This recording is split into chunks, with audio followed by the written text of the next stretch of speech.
उत्तराखंड के पिथौरागढ़ के कई इलाकों में भूकंप के झटके। रिक्टर स्केल पर 4.0 तीव्रता मापी गई। इलाके में दहशत।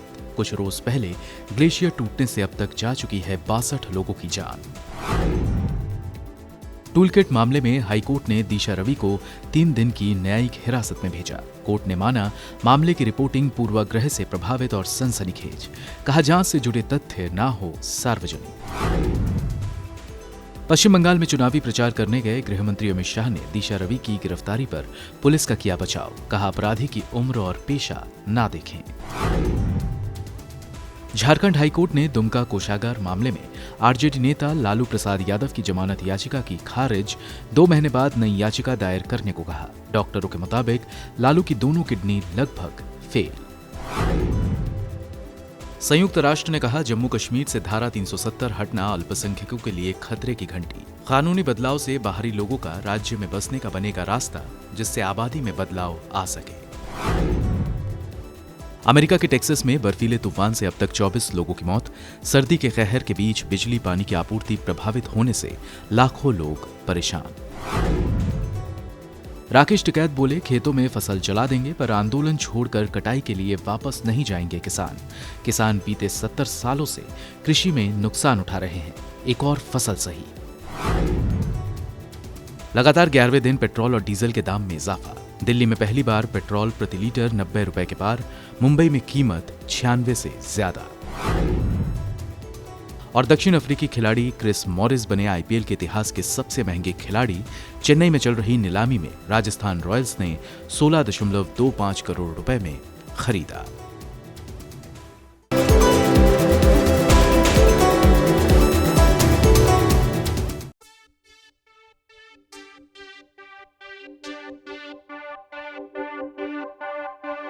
कृषि कानूनों के खिलाफ जारी किसान आंदोलन के बीच हरियाणा और पंजाब में रिलायंस जियो को भारी नुकसान हुआ है। टेलीकॉम रेगुलेटर की रिपोर्ट के मुताबिक इन 2 राज्यों में जियो के 20 लाख से ज्यादा सब्सक्राइबर घटे हैं। यानी इन 2 राज्यों में जियो के पास पहले 2.34 करोड़ सब्सक्राइबर्स थे, जो गिरकर 2.14 करोड़ रह गए हैं। अंबानी और अदानी के उत्पादों का बहिष्कार करने के लिए किसान नेताओं ने अपील जारी की थी। रिपोर्ट के मुताबिक नवंबर 2020 तक पंजाब में जियो के 1.40 करोड़ यूजर्स थे, जो दिसंबर के आखिर तक गिरकर 1.25 करोड़ पर आ गया है। जियो के सब्सक्राइबर बेस में ये पिछले 18 महीने में सबसे बड़ी गिरावट है। लॉन्चिंग के बाद जियो का सब्सक्राइबर बेस तेजी से बढ़ा था, लेकिन ये दूसरी बार है जब इसमें गिरावट हो रही है। इससे पहले दिसंबर 2019 में भी कंपनी के यूजर्स घटे थे, लेकिन तब ये नुकसान सिर्फ जियो को ही नहीं बल्कि बीएसएनएल को छोड़ लगभग सभी टेलीकॉम कंपनियों को हुआ था। आंकड़े देखें तो नवंबर 2020 तक हरियाणा में जियो के 94.48 सब्सक्राइबर्स थे, जो दिसंबर में गिरकर 89.07 लाख रह गए हैं। हालांकि पहली बार है जब हरियाणा में कंपनी के सब्सक्राइबर बेस में गिरावट आई है। सब्सक्राइबर बेस में आई इस गिरावट पर जियो की तरफ से फिलहाल कोई बयान नहीं आया है। पंजाब और हरियाणा में आंदोलनकारी किसानों की अपील पर जियो के करीब 1500 टावर तोड़ दिए गए थे। जियो टावर की बिजली काट दी गई थी। हालांकि बाद में ये रिपोर्ट आई कि जिन टावर्स के साथ तोड़फोड़ की गई वो पहले ही बेचे जा चुके थे। जियो अपने इन टावर्स को 2020 में ही एक कनाडा की कंपनी को बेच चुका है। जियो इन टावर्स के इस्तेमाल के लिए कनेडियन कंपनी का किराया देता है। आंकड़े बताते हैं कि दिसंबर महीने में देश का टेलीकॉम सब्सक्राइबर बेस 1175 मिलियन से गिरकर 1173 मिलियन रह गया है। इस दौरान वोडाफोन, आइडिया और सरकारी टेलीकॉम कंपनी बीएसएनएल और एमटीएनएल के सब्सक्राइबर बेस घटे हैं। एयरटेल और रिलायंस जियो ही मात्र कंपनियां रहीं जिनका सब्सक्राइबर बेस बढ़ा है। सबसे ज्यादा वोडाफोन आइडिया के 5.69 मिलियन सब्सक्राइबर घटे हैं। इसके अलावा बीएसएनएल के 2,52,501 और एमटीएनएल के 6,442 सब्सक्राइबर घटे हैं। जबकि जोड़ने वालों में अव्वल भारतीय एयरटेल रहा, जिसने 4 मिलियन नए सब्सक्राइबर जोड़े हैं। इसी दौरान जियो ने 4,78,917 नए ग्राहकों को जोड़ा। अब अगर एक्टिव यूजर्स की बात करें तो इसमें भी रिलायंस जियो पिछड़ रहा है। एयरटेल के जहां 97.1% एक्टिव सब्सक्राइबर हैं, तो वहीं जियो के 80.23% सब्सक्राइबर ही एक्टिव हैं, जो वोडाफोन आइडिया के 90.26% एक्टिव सब्सक्राइबर से भी कम है। ब्यूरो रिपोर्ट, गो न्यूज।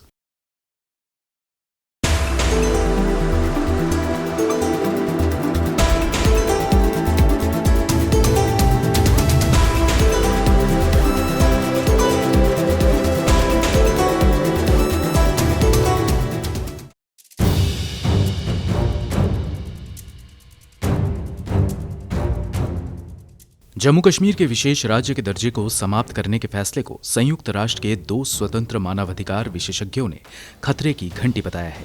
यूएन के अल्पसंख्यक मुद्दों के विशेषज्ञ फर्नाड डेव वर्नेस और धर्म की स्वतंत्रता के विशेषज्ञ अहमद शहीद ने संयुक्त बयान में कहा है कि धारा 370 खत्म होने से भारत राजनीतिक और अन्य गतिविधियों में अल्पसंख्यकों की भागीदारी को सीमित कर रहा है। उन्होंने कहा कि केंद्र सरकार के इस आदेश से हुए ऑटोनॉमी और लोकतंत्र के नुकसान से पता चलता है कि जम्मू कश्मीर के लोगों की अब अपनी सरकार नहीं है और वे अल्पसंख्यक के तौर पर अपने अधिकारों की सुरक्षा सुनिश्चित करने के लिए इस क्षेत्र में कानून बनाने या संशोधन करने की शक्ति खो चुके हैं। कश्मीर भारत का एकमात्र मुस्लिम बहुल राज्य था।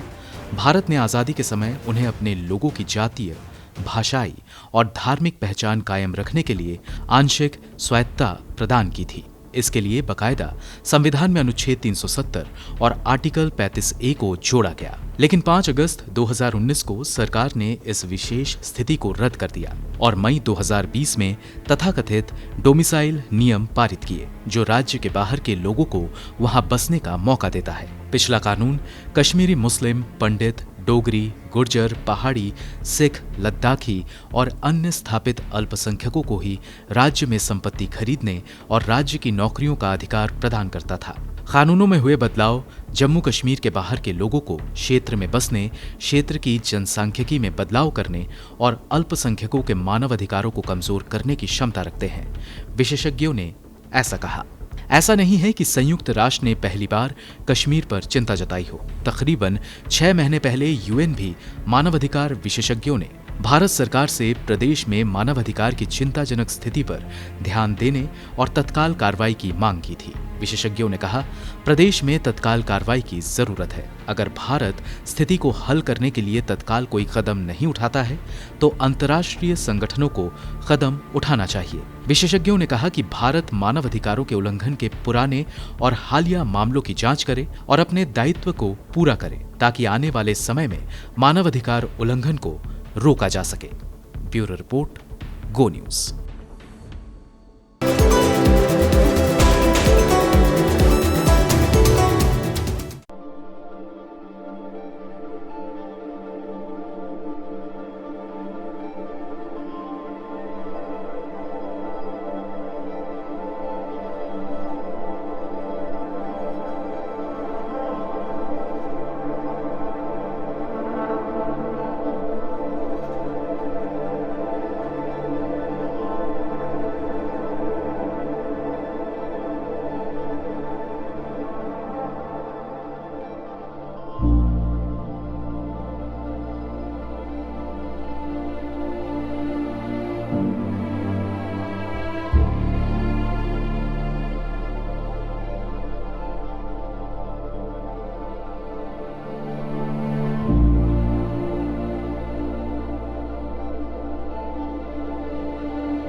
म्यांमार में सैन्य तख्तापलट को लेकर क्वाड देशों ने एकजुटता से बयान जारी किया है। क्वाड देशों अमेरिका, ऑस्ट्रेलिया, भारत और जापान ने संयुक्त बयान में एशिया में लोकतंत्र की मजबूती और म्यांमार में लोकतंत्र बहाल करने के लिए कदम उठाने पर जोर दिया है। एशिया पैसिफिक में चीन की हरकतों के बीच बाइडेन एडमिनिस्ट्रेशन ने तथाकथित क्वाड का नवीनीकरण किया। अमेरिकी सरकार की तरफ से जारी बयान में कहा गया है कि क्वाड की मीटिंग में बर्मा में लोकतांत्रिक रूप से चुनी गई सरकार को बहाल करने और पूरे क्षेत्र में लोकतांत्रिक लचीलेपन को मजबूत करने की प्राथमिकता पर चर्चा हुई। मीटिंग में जापान ने म्यांमार के नागरिकों पर सैन्य कार्रवाई का विरोध किया और इसको तुरंत रोके जाने के लिए जरूरी कदम उठाने की अपील की। साथ ही जापान ने 1 फरवरी को सैन्य हिरासत में ली गई नवनिर्वाचित स्टेट काउंसिलर आंग सान सूची को रिहा करने की अपील की है। म्यांमार के साथ भारत और जापान के अच्छे संबंध रहे हैं। बाइडेन एडमिनिस्ट्रेशन ने म्यांमार में शांति बहाली में पूरे सहयोग की बात कही है। हालांकि भारत सरकार ने म्यांमार पर सैंक्शन लगाने को लेकर आंतरिक तौर पर इसका विरोध किया है। क्वाड की मीटिंग में विदेश मंत्री एस जयशंकर ने म्यांमार में कानून के शासन और लोकतांत्रिक मूल्यों को बनाए रखने पर जोर दिया। क्वाड देशों ने आखिरी मीटिंग टोक्यो में की थी, जब अमेरिका के विदेश मंत्री रहे माइक पोम्पियो ने पैसिफिक में चीन के शोषण, भ्रष्टाचार और एग्रेसिवनेस को रोकने के लिए क्वाड को और मजबूत करने की बात कही थी। गुरुवार को क्वाड देशों की मीटिंग से पहले चीनी मीडिया ग्लोबल टाइम्स ने एक लेख में कई चेतावनी दी। ग्लोबल टाइम्स के मुताबिक चीन ने कहा कि एशिया में क्वाड अगर अपनी रेड लाइन क्रॉस करेगा तो चीन आर्थिक रूप से जवाबी कार्रवाई कर सकता है। हाल के दिनों में ऑस्ट्रेलिया और भारत दोनों ही देशों के चीन के साथ रिश्ते बिगड़ गए हैं। पिछले साल नवंबर में ही क्वाड के चारों देशों ने एक साथ मिलकर सैन्य अभ्यास किया था। ये सैन्य अभ्यास भारतीय तटों पर ही किया गया था। इसको लेकर चीन भारत को हमेशा चेतावनी देता रहा है। चीन ने कहा कि उसके पास क्वाड को रोकने के लिए एक कार्ड है और ये अमेरिका के चीन विरोधी रथ की सवारी को करने के खिलाफ चेतावनी है। इसके उलट ऐतिहासिक तौर पर भारत अपनी विदेश नीति में हमेशा नॉन अलाइनमेंट यानी गुट निरपेक्षता की नीति अपनाता है। गलवान घाटी में 20 सैनिकों के मारे जाने के बाद भी भारत ने चुप्पी साधे रखी। मोदी सरकार ने तब भी इस पर कोई आधिकारिक बयान जारी नहीं किया। हाल ही में संसद में रक्षा मंत्री राजनाथ सिंह ने बताया कि चीन ने भारत की 40,000 किलोमीटर से ज्यादा जमीनें हड़प ली है। उन्होंने ये भी बताया कि अब चीनी सैनिक अपने पहले के पोजीशन पर वापस जा रहे हैं। साफ है कि चीन को नीतिगत जवाब दे पाने में विफल रहने की वजह से इलाके में चीन का दबदबा बढ़ता जा रहा है। ब्यूरो रिपोर्ट, गो न्यूज।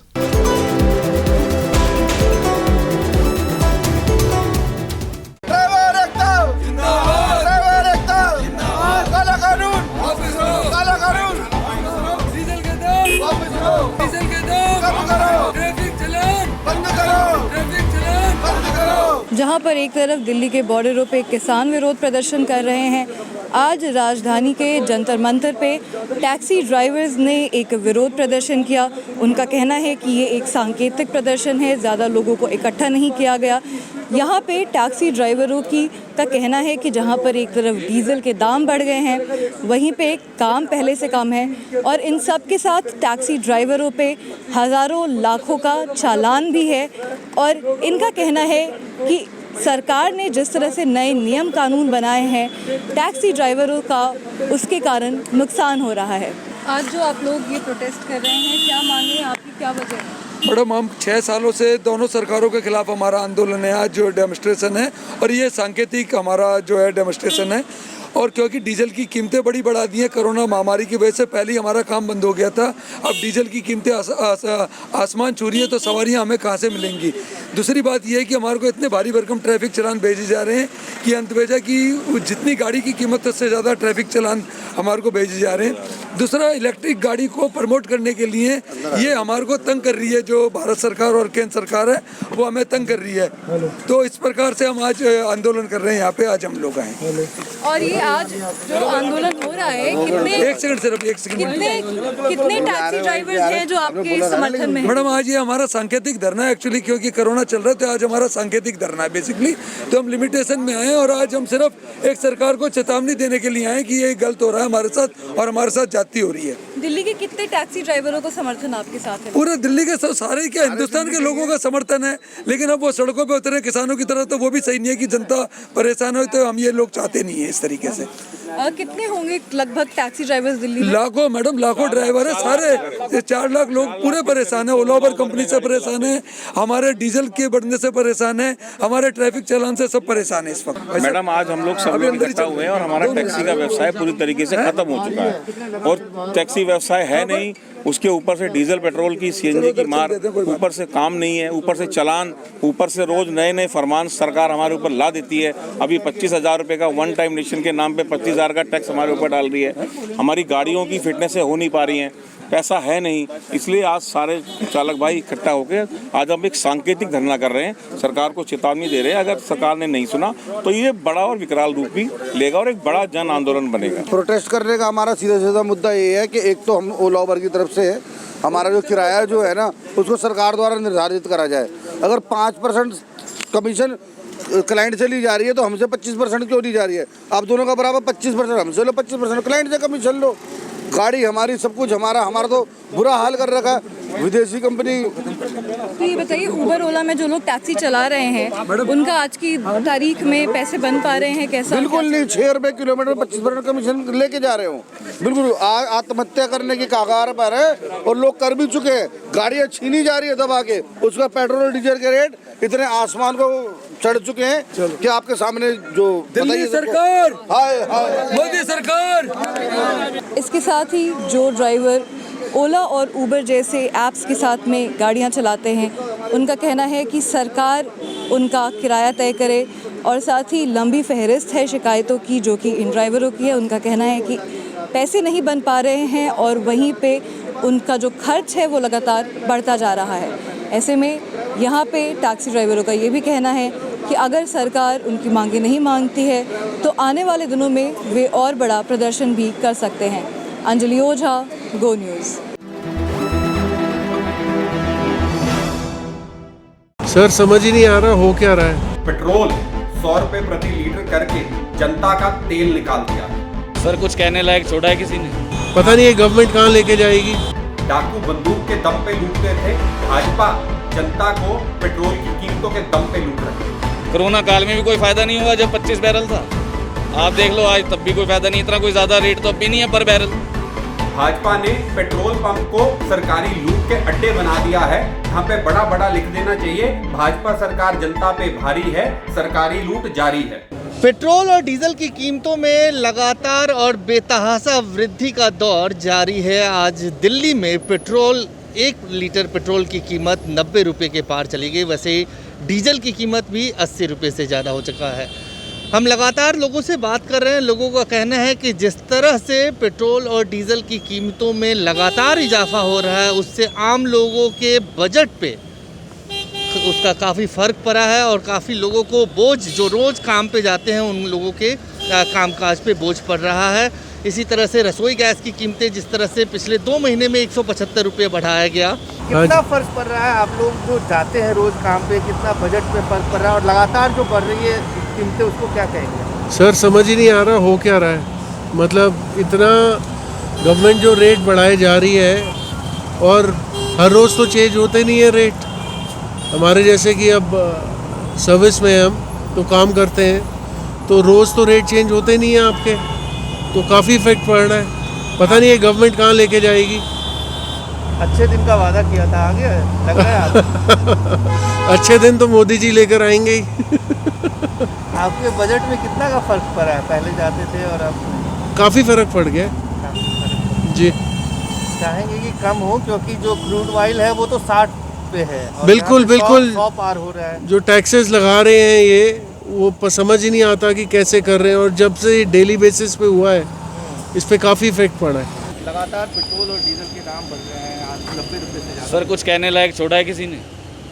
कुछ कहने लायक छोड़ा है? सबके सामने क्या हो रहा है। हर आप किसी भी डिपार्टमेंट को उठा के देख लीजिए, हर एक में यही हाल है। ये पेट्रोल ले लीजिए आप, दिनों दिन रोज ये कौन सा तरीका है आदमी को तंग करने का, आम आदमी को तंग करने का? आप बता दीजिए। सारी ऑयल एजेंसीज जो भी हैं सब सरकार के हाथ में सारे रेट ये तय करती हैं। कोरोना काल में भी कोई फ़ायदा नहीं हुआ जब 25 बैरल था। आप देख लो आज तब भी कोई फ़ायदा नहीं। इतना कोई ज़्यादा रेट तो अब भी नहीं है पर बैरल। तो आप देख लीजिए कहाँ जा रहा है रेट। सबसे ज़्यादा मिडिल क्लास सफ़र कर रहा है आपको? सर हम मिडिल क्लास वाले ही हैं। कितना फर्क पड़ा आपके बजट में पहले? कितना सर, ये तो रोज कैसे आदमी निकालेगा? जब रोज रोज पैसे बढ़ाते रहोगे तो निकालेंगे कैसे? कितना फर्क पड़ रहा है? इतना फर्क पड़ रहा है कि समझ में नहीं आ रहा। एक बार बढ़े तो आदमी को हिसाब लगाए ना, रोज बढ़ाओगे तो कैसे बताएंगे? और जिस तरह से पेट्रोल और डीजल की कीमतें बढ़ रही हैं, उसको लेकर कांग्रेस पार्टी ने भी सरकार पर हमला किया है, ये कहते हुए कि ये आर्थिक आतंकवाद है। कांग्रेस के प्रवक्ता जयवीर शेरगिल का कहना है कि जिस तरह से सरकार बेतहाशा वृद्धि कर रही है, जिस तरह से कई राज्यों में पेट्रोल की कीमत 100 रुपये के पार चली गई है, सरकार को ये बताना चाहिए कि इतना सेंट्रल एक्साइज ड्यूटी जो वो ले रही है, उसका वो पैसा खर्च कहाँ हो रहा है। और वो लोग जो यूपीए सरकार के दौरान जब 108 रुपये प्रति बैरल जो है पेट्रोल की कीमत थी, कच्चे तेल की कीमत थी, उस वक्त सरकार के ऊपर हमला कर दी थी। आज 60 रुपये प्रति बैरल है। आज 100 रुपये से ज़्यादा पेट्रोल की कीमत हो गई है प्रति लीटर। आज वो लोग क्यों चुप हैं? कहीं ना कहीं पेट्रोल पंप को लूट का अड्डा बना दिया है बीजेपी सरकार ने, ये कहते हुए कांग्रेस पार्टी की तरफ से जयवीर शेरगिल हमला कर रहे हैं। फूलों का खेल खेलते खेलते भाजपा ने पेट्रोल 100 रुपए प्रति लीटर करके जनता का तेल निकाल दिया है। भाजपा सरकार पहली चौकीदार सरकार है जिसका नारा जागते रहो नहीं बल्कि लूटते रहो है। डाकू बंदूक के दम पे लूटते थे, भाजपा जनता को पेट्रोल की कीमतों के दम पे लूट रही है।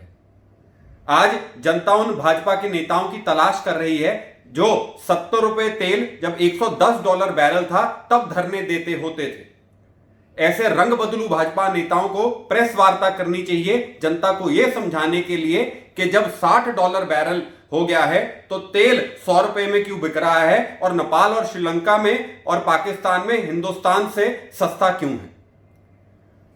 भाजपा ने पेट्रोल पंप को सरकारी लूट के अड्डे बना दिया है, जहां पे बड़ा बड़ा लिख देना चाहिए भाजपा सरकार जनता पे भारी है, सरकारी लूट जारी है।